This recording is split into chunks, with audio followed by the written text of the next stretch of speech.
Comecemos mais uma leitura do Silmarillion. Capítulo de hoje. Quenta Silmarillion, parte 10. Dos Sindar. Ora, como foi relatado, o poder de Eowyn e Melian crescia na Terra-média. E todos os elfos de Beleriand, desde os marinheiros de Círdan aos caçadores nômades das Montanhas Azuis, do outro lado do rio Gelion, reconheciam Eowyn como seu senhor.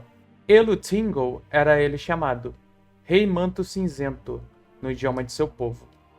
Estes são os Sindar, os elfos cinzentos de Beleriand, cheia de estrelas. E, embora fossem Moriquendi, sob a liderança de Thingol e com os ensinamentos de Melian, se tornaram os mais belos, mais sábios e mais habilidosos de todos os elfos da Terra-média.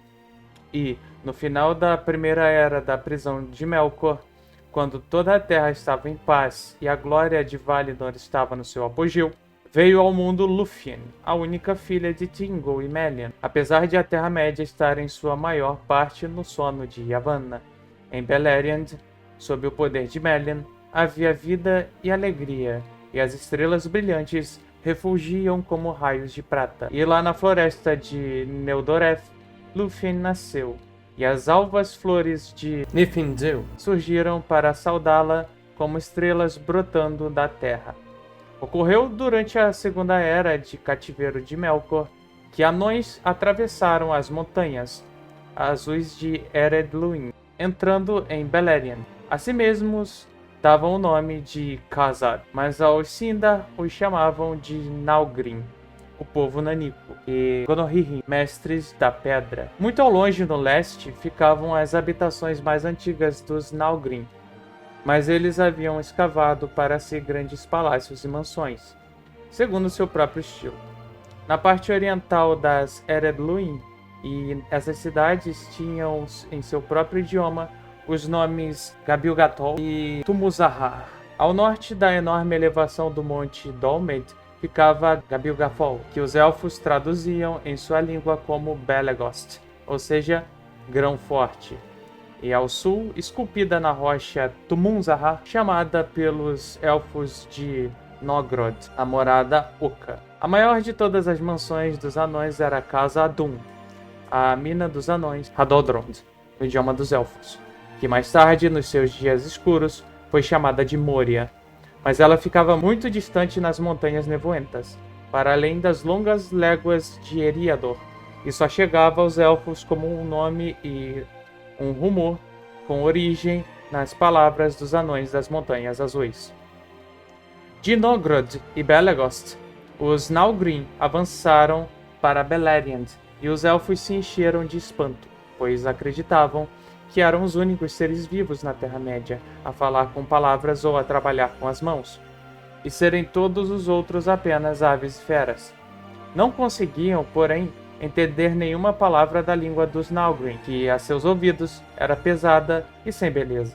E poucos foram os Eldar que chegaram a dominá-la.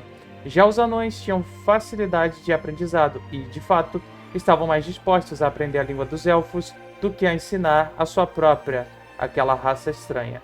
Poucos dos Eldar foram algum dia a Nogrod e Belegost, à exceção de Eol de Nan-Elmoth e Maeglin, seu filho.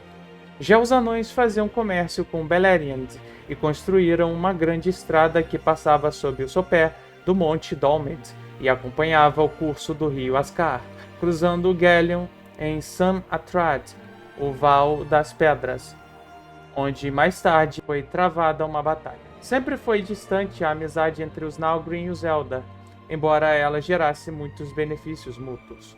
Naquela época, porém, as desgraças que se interpuseram entre eles ainda não haviam ocorrido, e o rei Thingol lhes deu as boas-vindas. Já os Naugrim estavam muito mais dispostos a dar sua amizade aos Noldor em dias futuros, do que a quaisquer outros elfos e homens, em virtude de seu amor e reverência por Aule, e louvavam as pedras preciosas dos Noldor mais do que qualquer outra riqueza. Na escuridão de Arda, os anões já haviam criado grandes obras, pois desde os primeiros tempos de seus pais demonstravam fantástica habilidade com metais e pedras, Naqueles tempos antigos, porém, adoravam trabalhar com o ferro e o cobre, e não com a prata ou ouro. Ora, Melian tinha grande capacidade de previsão, como era comum entre os Maiar. E, quando terminou a segunda era do cativeiro de Melkor, ela avisou Thingol de que a paz de Arda não duraria para sempre. Ele refletiu, portanto, sobre como construir para si uma habitação régia, um lugar que fosse seguro, se o mal voltasse a despertar na Terra-média. E procurou auxílio e conselho junto aos anões de Belegost. Estes o deram de bom grado, pois naquela época eram incansáveis e ansiavam sempre por novos trabalhos. E, embora os anões exigissem algo por tudo aquilo que fizessem, fosse com prazer, fosse com esforço, naquela ocasião eles se consideraram pagos, pois Melian muito lhes ensinou que eles estavam dispostos a aprender. E Thingol os recompensou com grande quantidade de belas pérolas, essas que Círdan lhe dera, já que existiam em abundância nas águas rasas em torno da ilha de Balar. Os Nalgrim, entretanto, nunca haviam visto nada semelhante e as tinham em alta conta. Havia uma do tamanho de um ovo de pomba, e seu brilho se assemelhava ao das estrelas na espuma do mar. Ninfelos era seu nome, e o chefe dos anões de Belegost a valorizava mais do que a uma montanha de riqueza. Assim, por muito tempo os Nalgrim trabalharam alegremente para Thingol, e criaram muitos palácios no estilo de sua gente, escavados nas profundezas da terra. Ali, por onde fluía o Sgalduin, separando Neldoreth de Rhégion, havia no meio da floresta uma colina rochosa, e o rio passava junto ao seu sopé. Ali os anões ergueram os portões do palácio de Thingol, e construíram uma ponte de pedra sobre o rio, único meio de acesso aos portões. Do outro lado, amplos corredores desciam a salões e aposentos imponentes, que haviam sido escavados na rocha viva, muito abaixo do nível da entrada. Eram tantos e tão magníficos que essa morada foi chamada de Menegroth, as Mil Cavernas. Os elfos, entretanto, também participaram desse trabalho. E elfos e anões juntos, cada um com seu talento próprio, ali concretizaram as visões de Melian, imagens da maravilha e da beleza de Valinor, além do mar. As pilastras de Menegroth foram esculpidas para se assemelharem às faias de Orome, tronco, galho e folha, e eram iluminadas com lanternas de ouro. Os rouxinóis cantavam ali como nos jardins de Lórien, e haviam fontes de prata, bacias de mármore e pisos de pedras multicores. Imagens entalhadas de animais e pássaros corriam pelas paredes, subiam pelas pilastras ou espiavam entre os galhos entremeados de miríades de flores. E com o passar dos anos, Merlin e suas servas encheram os salões com tapeçarias nas quais podiam ser lidos os feitos dos Valar e muitos fatos que haviam acontecido em Arda desde seu início, além de indícios de acontecimentos que ainda estavam por vir. Era a mais bela morada de qualquer rei que jamais existiu a leste do mar. E quando terminou a construção de Menegroth e houve paz no reino de Thingol e Melian, os Nalgrim ainda cruzavam as montanhas de vez em quando e comerciavam pelas terras. Mas raramente iam até as falas, pois detestavam o som do mar e receavam olhar para ele. A Beleriand não chegou nenhum outro rumor ou notícia do mundo lá fora. Contudo, à medida que avançava a terceira era do cativeiro de Melkor, os anões ficaram preocupados e falaram ao rei Thingol, dizendo que os Valar não haviam erradicado totalmente os males do norte, e que agora os restantes, tendo por muito tempo se multiplicado nas trevas, voltavam a aparecer, perambulando livremente. Há feras cruéis na terra a leste das montanhas, e seus antigos parentes que moram por lá estão fugindo das planícies para as colinas. E antes que se passasse muito tempo, as criaturas nefastas chegaram até mesmo a Beleriand, por passagens nas montanhas, ou vindo do sul através das florestas escuras. Havia lobos ou criaturas que adotavam sua forma, e outros seres cruéis das sombras, e entre eles estavam os orcs, que mais tarde devastariam Beleriand. Naquela época, entretanto, eles ainda eram poucos e desconfiados, e só farejavam naquela terra, enquanto aguardavam a volta de seu senhor. De onde vinham ou o que eram, os elfos não sabiam, supondo que talvez fosse a Vari que se houvessem tornado perversos e brutais no ambiente selvagem. Conta-se que, sob esse aspecto, infelizmente sua suposição estava quase correta. Por isso Tingle começou a pensar em armas, das quais até então seu povo não sentira a necessidade. E essas de início os Nalgrim forjaram para ele, pois eram muito hábeis nesse trabalho, embora nenhum deles suplantasse os artífices de Norgrad, dos quais Telka, o ferreiro, era o de maior renome. Uma raça belicosa desde os tempos imemorais, eram todos os Nalgrim, e eles se dispunham a lutar, ferozes com quem quer que os afligisse. Servos de Melkor, Eldar, Avari, animais selvagens ou não, raramente sua própria gente, anões de outras casas ou linhagens. O ofício de ferreiro, os Sindar, logo aprenderam com eles. No entanto, de todos os ofícios, somente na tempera do aço, os anões nunca foram superados, nem mesmo pelos Noldor. E na confecção de malha de elos unidos, inventada pelos ferreiros de Belegost, seu trabalho era incomparável. A essa altura, portanto, os Sindar estavam bem armados, expulsaram todas as criaturas do mal e voltaram a ter paz. Os arsenais de Tingle, porém, estavam repletos de machados, lanças e espadas, altos elmos e longas cotas de malha brilhante, pois as armaduras dos anões eram feitas de tal forma que não enferrujavam, mas brilhavam eternamente como se fossem recém-polidas. E isso se revelou vantajoso para Tingle na época que estava por... Ora, como se relatou, um certo Lenwe da hoste de Owe abandonou a marcha dos Eldar na ocasião em que os Teleri foram detidos às margens do grande rio junto às fronteiras da região ocidental da Terra-média. Pouco se sabe dos caminhos percorridos pelos Nandor, que ele conduziu ao longo do Anduin. Disse que alguns deles habitaram por muito tempo os bosques do Vale do Grande Rio. Alguns chegaram, afinal, à sua foz e ali permaneceram junto ao mar. E outros, ainda passando pelas Erednirais, as Montanhas Brancas, voltaram para o norte e penetraram nos ermos de Eriador, entre as Eredluin e as longínquas Montanhas Nevoentas. Ora, esse era um povo da floresta e não possuía nenhuma arma de aço. A chegada dos animais ferozes vindos do norte deixou-os apavorados, como os Nalgrim declararam ao rei Tingle em Menegroth. Assim, Denethor, o filho de Lenve, ao ouvir rumores sobre o poderio de Tingle e sua majestade, e também sobre a paz em seu reino, reuniu a hoste que pôde de sua gente dispersa, e com ela atravessou as montanhas para entrar em Beleriand.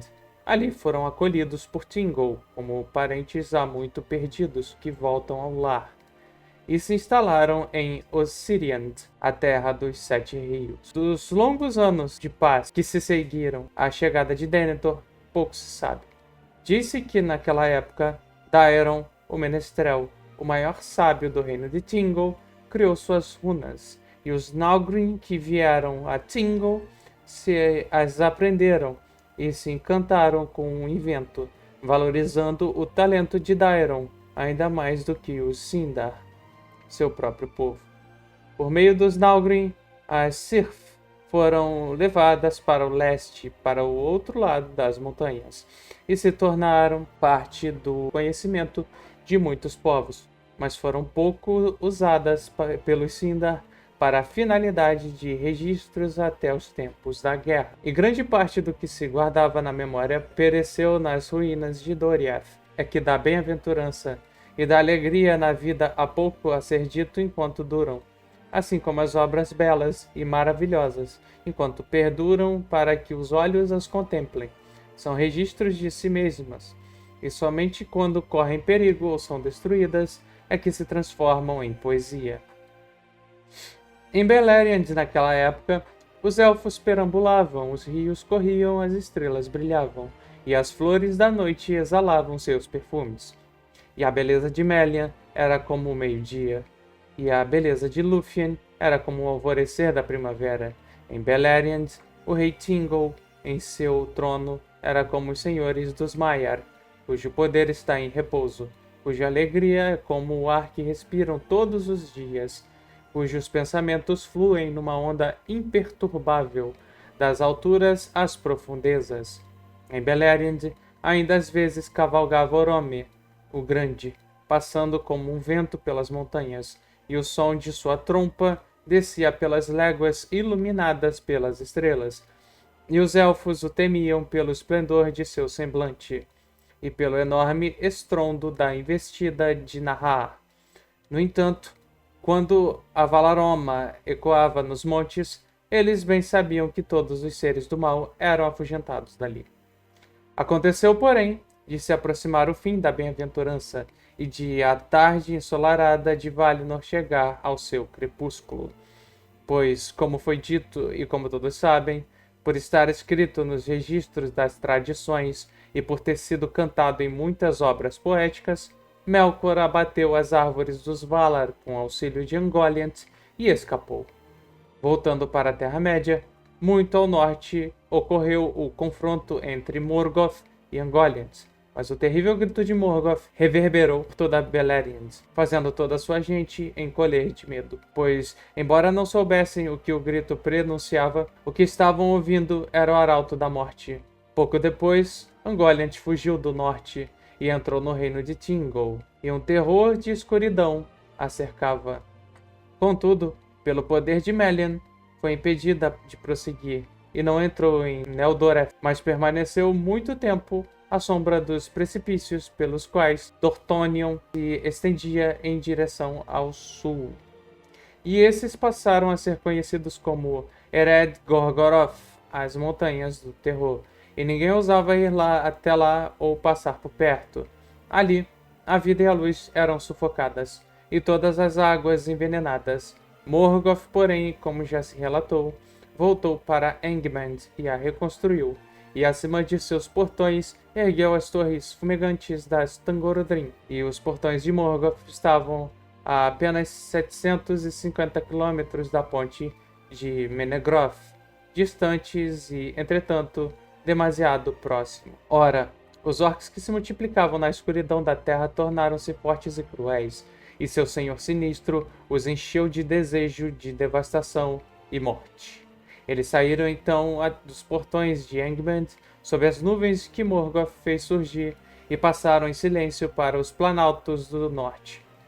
Dali de súbito, um enorme exército entrou em Beleriand e atacou o rei Thingol.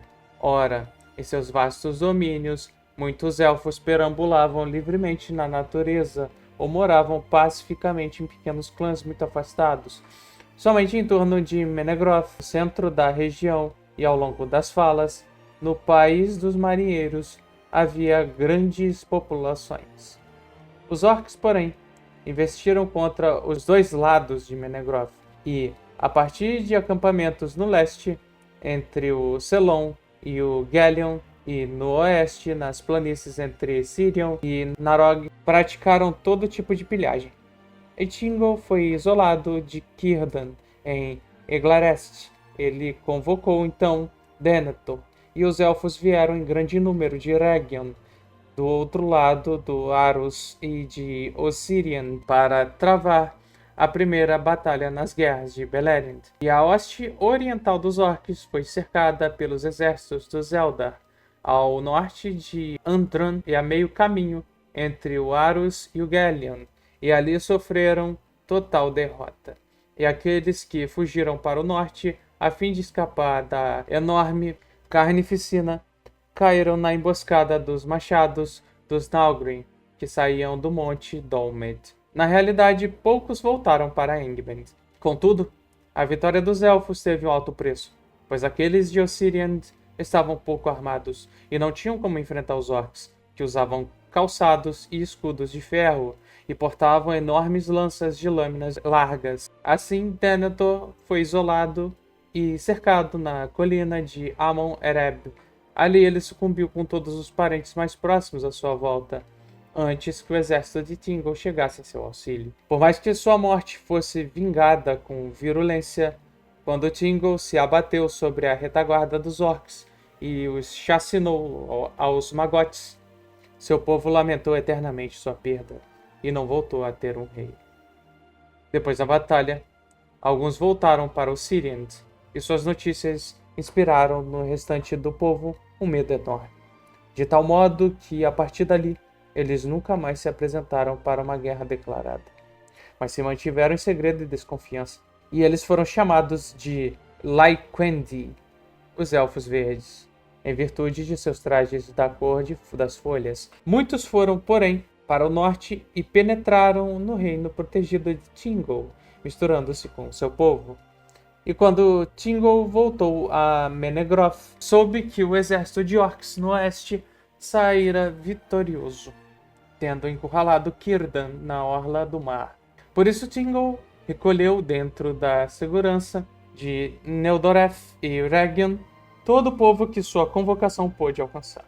E Melian acionou seu poder e cercou todo o território ao redor com uma muralha invisível de sombras e desorientação, o cinturão de Melian, para que ninguém dali em diante pudesse passar por ele contra sua vontade ou a do rei Tingle, a menos que se tratasse de alguém com um poder superior ao de Melian, a Maia.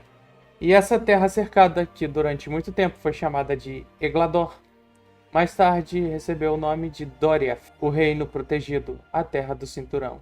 Ali dentro havia ainda uma paz vigilante, mas fora dela havia o perigo e um enorme pavor, e os servos de Morgoth andavam à solta, menos nos portos murados das falas. Novidades estavam chegando, porém, que ninguém na Terra-média previra, nem Morgoth em seus fossos, nem Melian em Menegroth, pois depois da morte das árvores nenhuma notícia chegara de Amã, fosse por mensageiro, fosse por espírito, fosse por visão e sonho.